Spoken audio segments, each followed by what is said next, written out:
Welcome to Mr. Hamilton's Math Bites. This video is on adding and subtracting rational expressions. Well, so far we've multiplied, we've divided, and now we're going to add and subtract.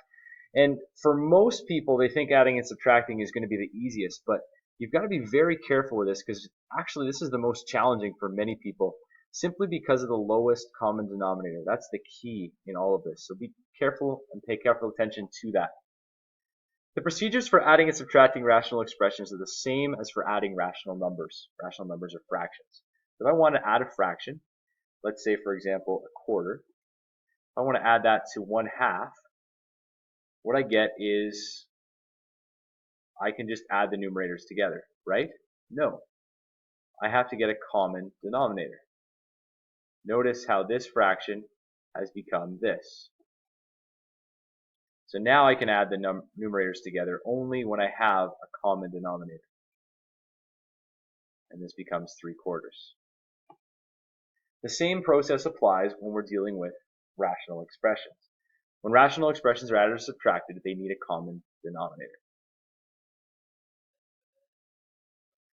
So here's our first example. We want to add, and we want to then list restrictions.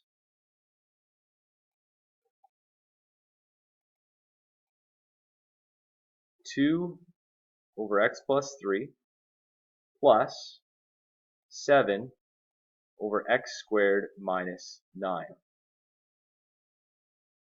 The first thing it says is determine the lowest common denominator by factoring all denominators. So that's the first thing I'm going to do. I'll read the rest of that in a second.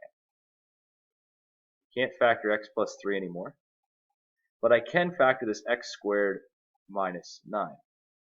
And that becomes x minus 3 times x plus 3. That's a difference of squares. Right? I could have written that out if I wanted as x all squared minus 3 all squared, and that's in the form of a squared minus b squared. So now what I get here is I'm also going to note that this lowest common denominator will include the product of any common factors and all the unique factors. This means that the lowest common denominator is not always the product of all denominators. See example. This x plus 3 is already present in the first fraction. So we don't need to multiply both fractions by that again. So instead, I just need to multiply this first fraction by x minus 3, the only factor that's not already in its denominator. So I'm just going to write it out like this.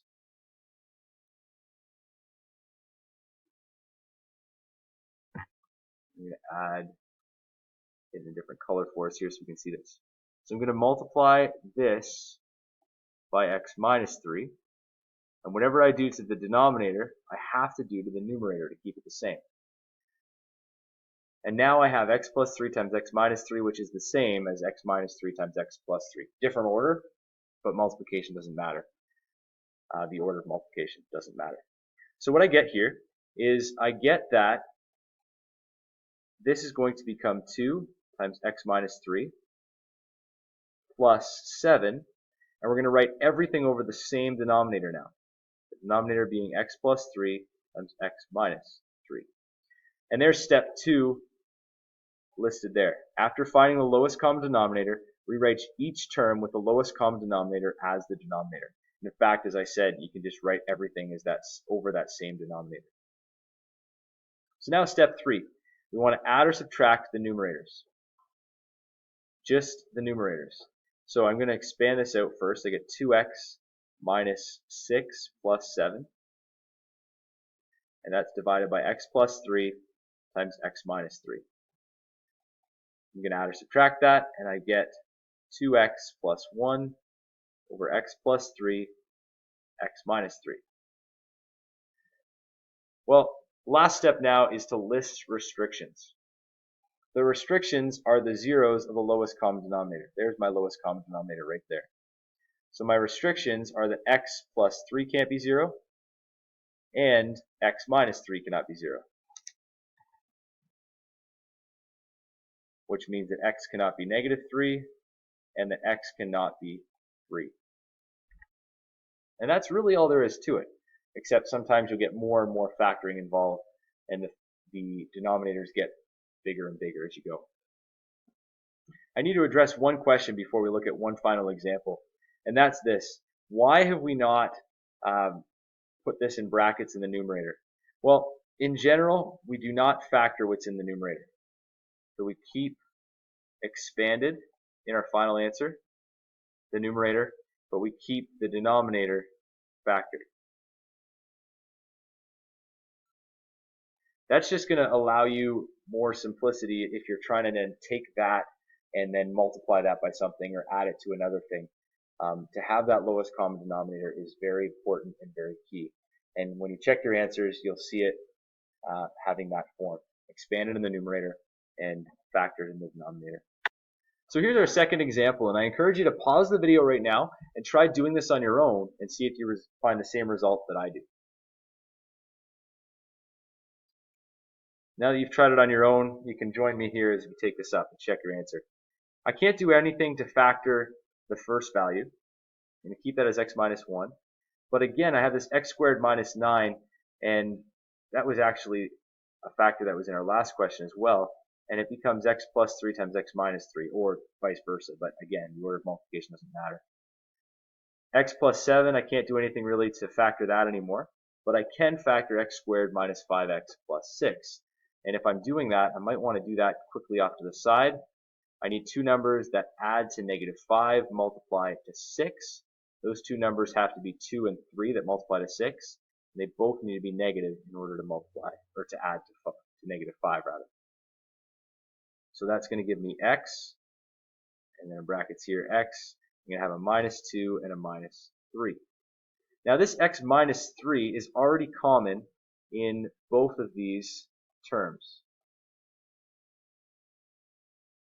So I don't need to include that again. What I do need to include is x minus 2. I need to multiply both sides, both the top and the bottom of the left fraction by that. And this x times x plus 3, I need to multiply both sides of the other fraction by. So what I'm going to do is I'm going to write it out as shown. X minus 1 times x minus 2 over x minus 2. And then over here we still have the x, x plus 3, and x minus 3. That hasn't changed. We just added that x minus 2 that wasn't already in the denominator. And then on the other side we have x plus 7, and we're going to multiply that over x minus 2, x minus 3 by this x times x plus 3 factor.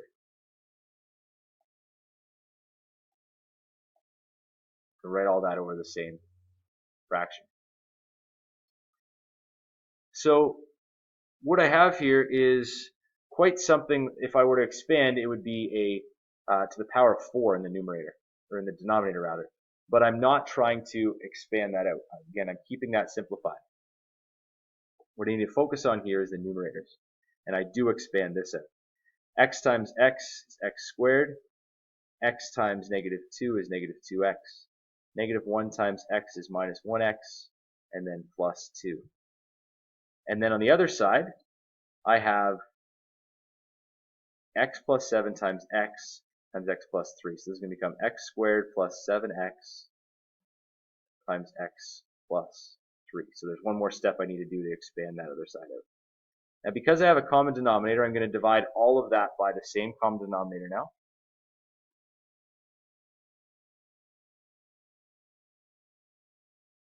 And there we go. A couple more steps to simplify the numerator, and then I just need to list restrictions.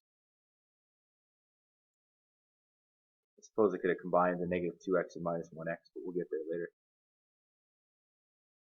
It's going to be x cubed plus 3x squared plus 7x squared plus 21x.